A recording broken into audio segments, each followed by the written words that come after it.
What's going on, guys? Pat here, and in this episode of the Engine Swap series, we are finally wrapping up the fabrication work.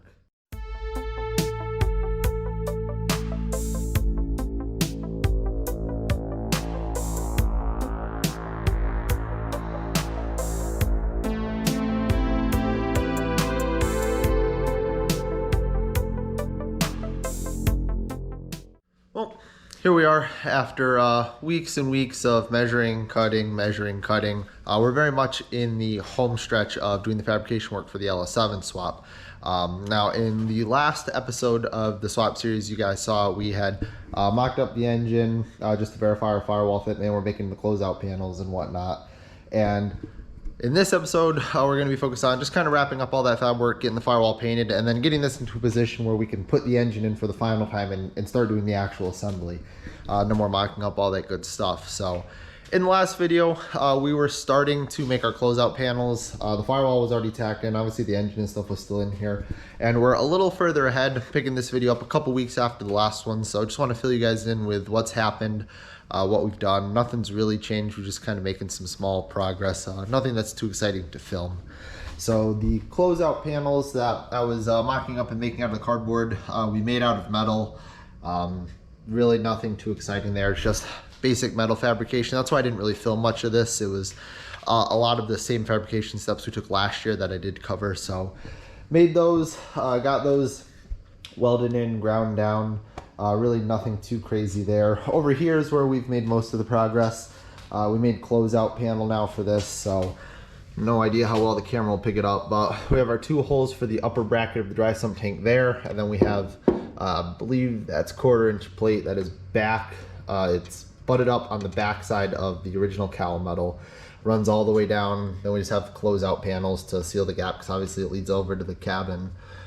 Bottom holes for the bracket there, and then we added in a plate down here just to make that a little more rigid, because this is pretty structural, and obviously cutting all this away, we're removing a lot of material, so we want to gain back as much rigidity and strength in this area as we can. Now, we recessed this in behind this to get the tank to sit level. That was just really a process of having our top holes drilled, putting the tank in, mocking it up, and just checking our measurements to see what it took to get it level. So that's where we ended up. A lot of this stuff is just kind of practical fitment in trial and error. You know, it's not like I can do some calculations to estimate. It's a lot easier just to sometimes put stuff on the car and actually take measurements of where it's going to sit and what you need to do to get it where you need it to be. So that's what we did for that. Really nothing too special. We had thrown a fender on the car just to check clearance on inner bracing, stuff like that, so I get an idea how we're going to route stuff, because obviously with the tank sitting here, you have fittings that come off of it, but you also have to be cognizant of things like the wheel well, the fender, both the outer edge of the fender and then the mounting flange that goes up here. So, you know, you can't always account for that stuff. So like I was just saying, sometimes it's best to actually just put the car together a little bit to see what obstacles we're going to have, because I want to have all that stuff figured out now. Nothing would suck more than we have this all together and the firewall's painted, then I have to actually make some changes, or maybe the design route we took wasn't good enough and now we have to cut painted, you know, firewalls and stuff. I don't want to get into that. So when this goes together, I want it to go together and have that be it. So that's what we did to make that happen. So that's addressed. Nothing changed in the cowl. That's all the same as last time. And in here, we have the trans tunnel in. Now, in the last video, we were mocking it up out of poster board, actually. That poster board, and I wasn't really sure what route we were going to take as far as doing round, maybe transitioning to a more rectangular shape on the backside. Just playing around with different ideas. Ultimately, we basically did what we did last time, just we executed it a little better. Now it's just a rounded shape from the firewall, so it transitions from the radius on the front that was pre-cut in the firewall and then just meets the floor back here at the cross member. Now, the reason I did this was, I mean, it was simple and it's pretty low profile, which is nice. Really, the only reason I was considering doing a rectangular transmission hub was to maybe try to integrate a console, like, you know, get it into the shape of a console and lay the carpet over it. But I don't really have a need for console in the car, so I'd rather just, you know, keep this low and out of the way. Now, this trans tunnel started off as a pre-made one from Hurst. It was like 80 bucks. I think we got it off Summit Racing, and then we ended up having to just make some triangular closeout panels just to get it to fit. It wasn't quite long enough, and I had already had it here, so I didn't really want to, you know, pay return shipping. I could have had one made from scratch, but we had the stuff here to make it work, luckily. All the right, you know, thickness of metal to add onto it and whatnot. So we have a pretty big cut here to clearance the transmission. We have it tighter on the top than we did before, but more clearance on the sides. Can walk you over the transmission so you can see where the clearance issues were before. But like I said in previous videos, I was trying to be cognizant of addressing some of the issues that I had noticed last year when we first did the T56 swap.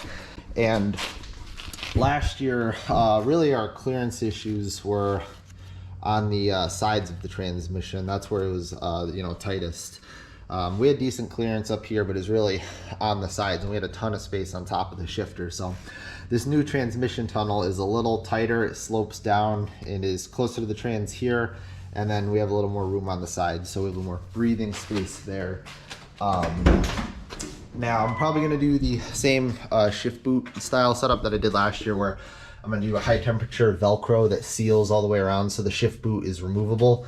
I'm a big fan of having access to the top of the shifter, hence the hole.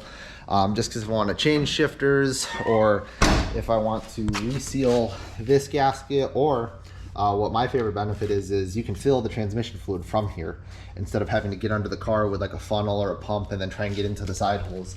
It's so much easier just to pour in transmission fluid from the top, and that kind of goes back to that serviceability thing I was talking about with, since we're going to be driving this car hard at autocross, road course, you know, fluids are going to be getting changed a lot.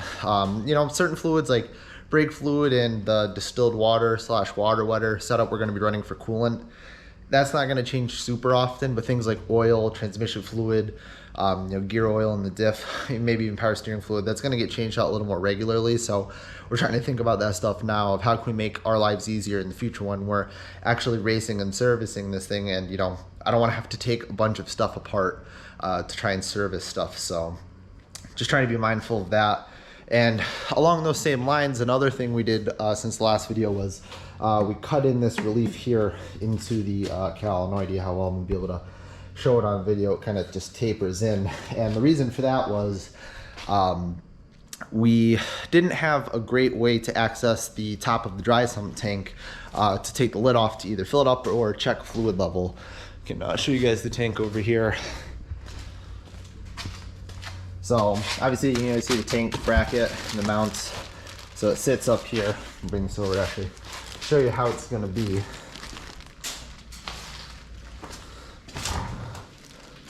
So the tank mounts and it kind of sits up like this. And so the top of it is kind of in line with this. So the thinking there is that when the hood and fender on, we want to have a good way to get in to access it. Like if we're at an event and in between sessions on road course or something, you know, we don't really want to have to take the fender off or you know, do anything crazy just to check things like oil level.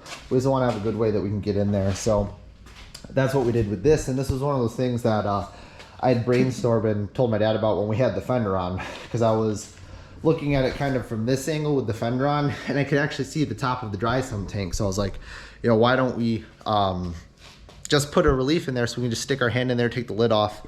We'll be able to get a funnel in there. We tested that, so that's good. We actually have an inspection camera, so I'm probably gonna actually bring that to events and then use that. So we'll stick the camera in and then look down in the tank to see oil level. So that'll take care of that.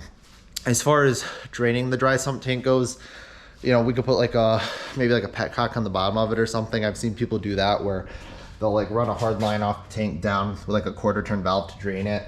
So might do something like that, or maybe I'll just leave it and, you know, we just take the wheel and the wheel off when we change the oil, and it is what it is. But that's really everything that we've done since the last video. I didn't film too much because it's not really exciting stuff. It's just cutting metal out, you know, based off of our poster board templates and trimming it and fitting it. It's very much similar to what we did last year on the car with like the wheel wells and the trans tunnel and stuff. So yeah, I'm trying to keep this informative to the stuff that's specific to this swap. You know, I'm not gonna go over like general metal fab and stuff. So didn't film too much there, but you know, got everything welded in, ground down. I think the welds I still have to grind are the ones on the trans tunnel, both in the car and then under the car, but everything else is almost ready to get bondoed. But You know, the welding was very hit or miss, which I find that when we're working on these older cars is sometimes like over here where we did the 1/4 inch plate last year, I can lay a really nice bead down, get great penetration, and you know, I have no problems with the welds there. But you know, some of the metals, you know, original from 1970, so trying to even get remotely good penetration on the new metal means I'm basically burning straight through the old metal. So it's kind of finding a balance between getting good penetration but also not burning through stuff. So a lot of this is just, you know, tacks instead of running, you know, seams down. So I would just drop tack, move, drop tack, move, which is good for also preventing warpage. It's, you know, typical of how you'd weld on, you know, replacing a body panel on one of these cars. It's nothing too crazy, but yeah, that's where we're at here. So most of the fabrication work, at least on the top side, is done. You know, we still got some work to do under the car, which I'll do later in this video, but yeah, that's where we're at right now. So now that you guys are up to speed, I'll leave you. I'm gonna keep working on this thing, and then I'll meet up with you guys when we made some more progress. So either starting to bodywork the firewall or doing some fab work under the car. All right, so finally getting going on the bodywork side of things. Really nothing too exciting or unique from how we've done bodywork in the past. Finished grinding some of the welds that I didn't in the last section of the video, so just some stuff in the trans tunnel and on the inside of the car. I wasn't really trying to grind every single weld on this, just ones that made sense, ones that we're trying to get flat or where we're going to put seam sealer, stuff like that. So got our first layer of Bondo on here. We scuffed the areas we were going to be putting Bondo with 80 grit. We started working into some of the areas we had done last year, trying to integrate it into that. Then obviously like the radiuses on this pre-made panel, they were made from different sections.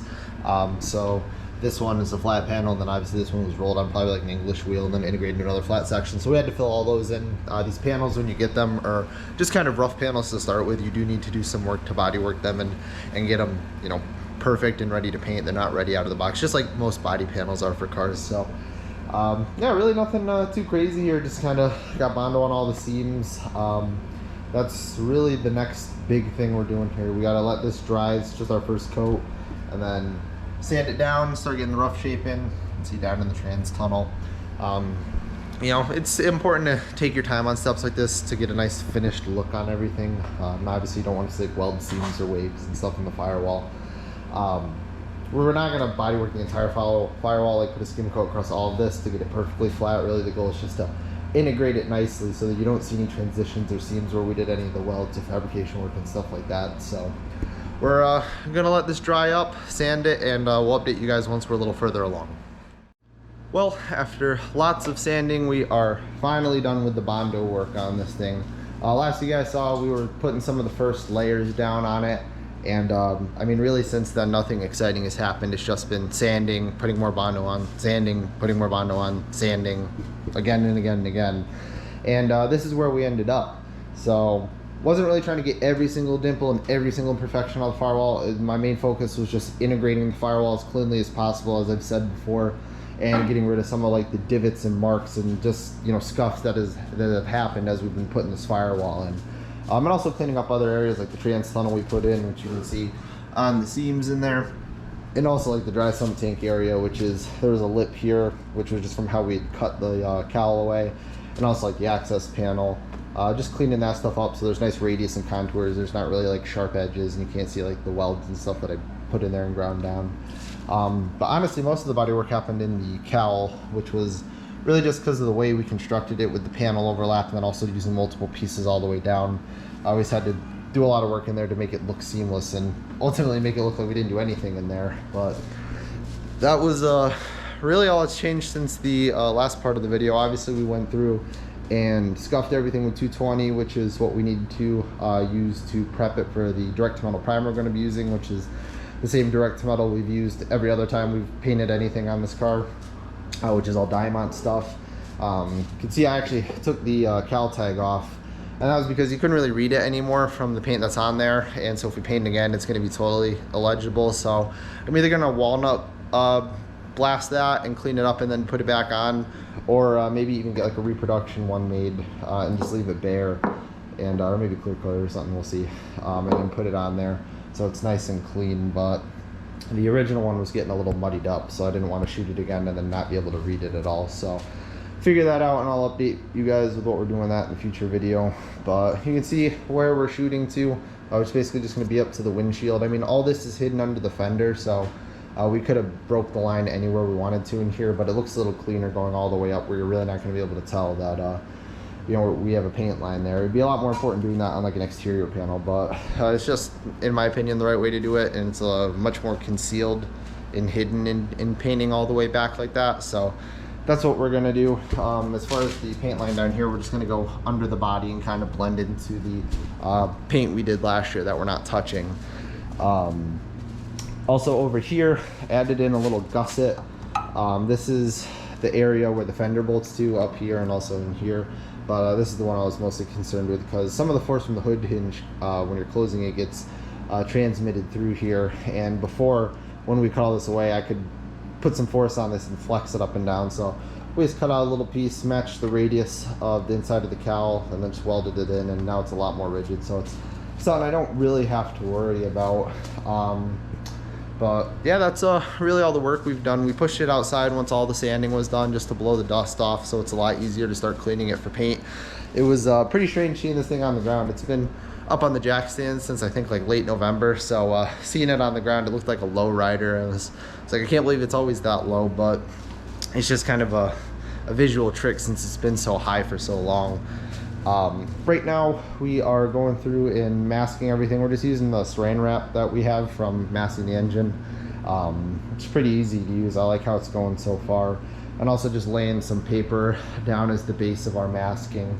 We're just basically gonna mask back to the windshield along our spray line, and then also just at the edge of the cowl here. Really everything behind the car doesn't matter.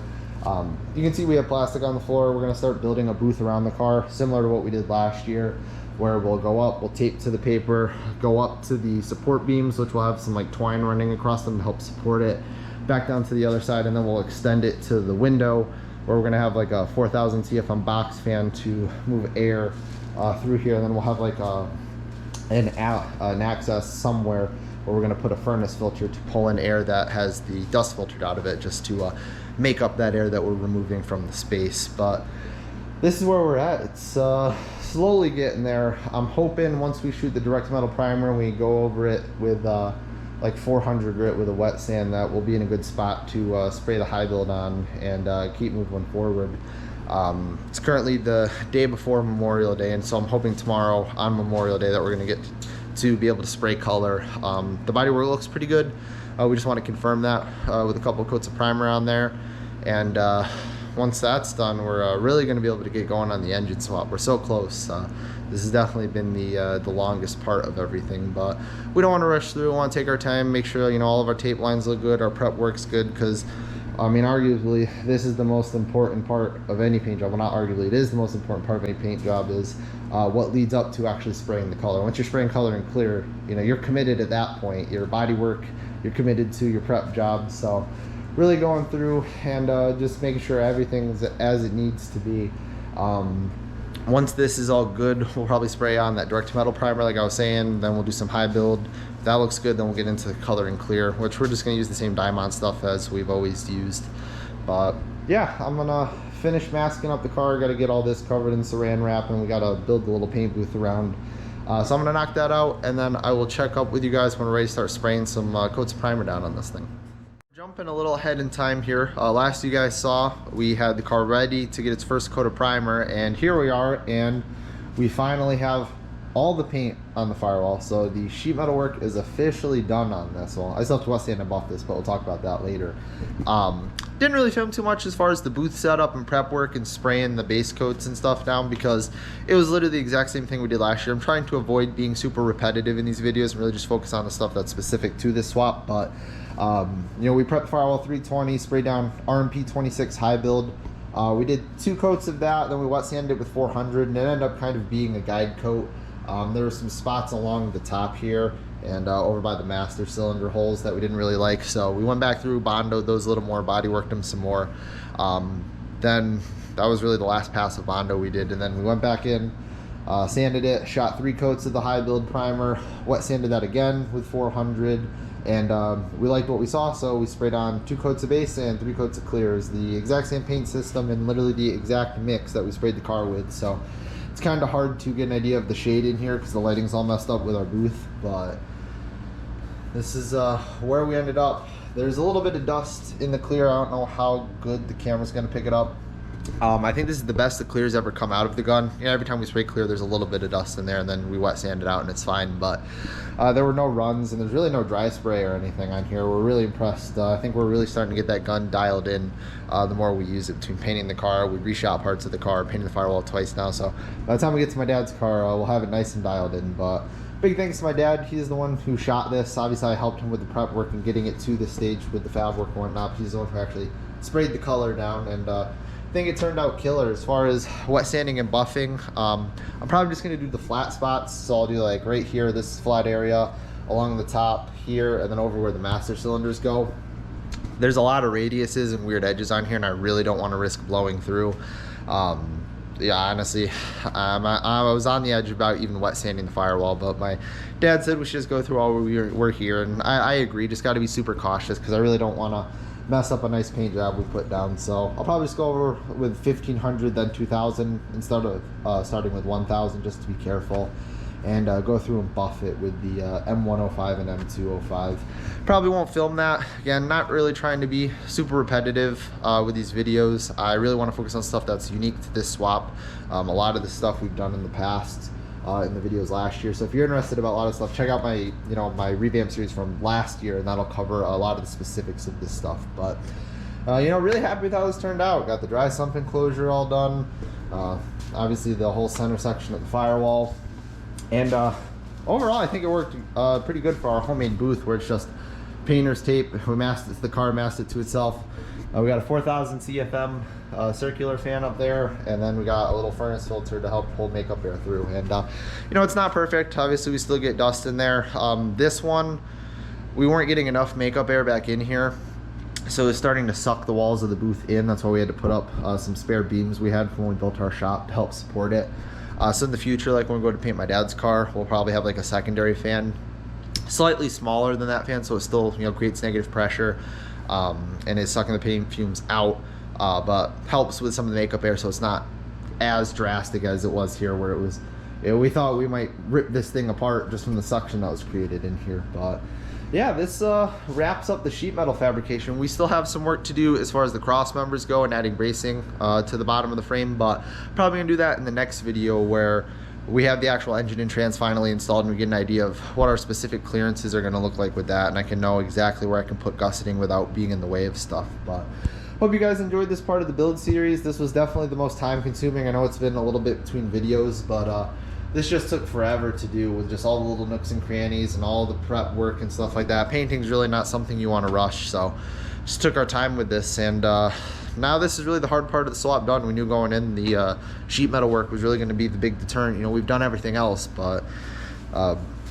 from here on out, now we're getting to the fun stuff. Now we get to take the engine out of its cocoon it's been sitting in for a couple months now, drop it in, put the exhaust on, start wiring up the EFI. Now it's gonna start getting really interesting. I can start showing you guys some of the pretty cool and trick stuff we're gonna be doing. And I think the goal is to have the car up and going in about 3 weeks or so from when this video is being filmed. So it's gonna be a long 3 weeks, but I think we can do it. So hope you guys enjoyed this episode, and I'll see you guys in the next one. Take care.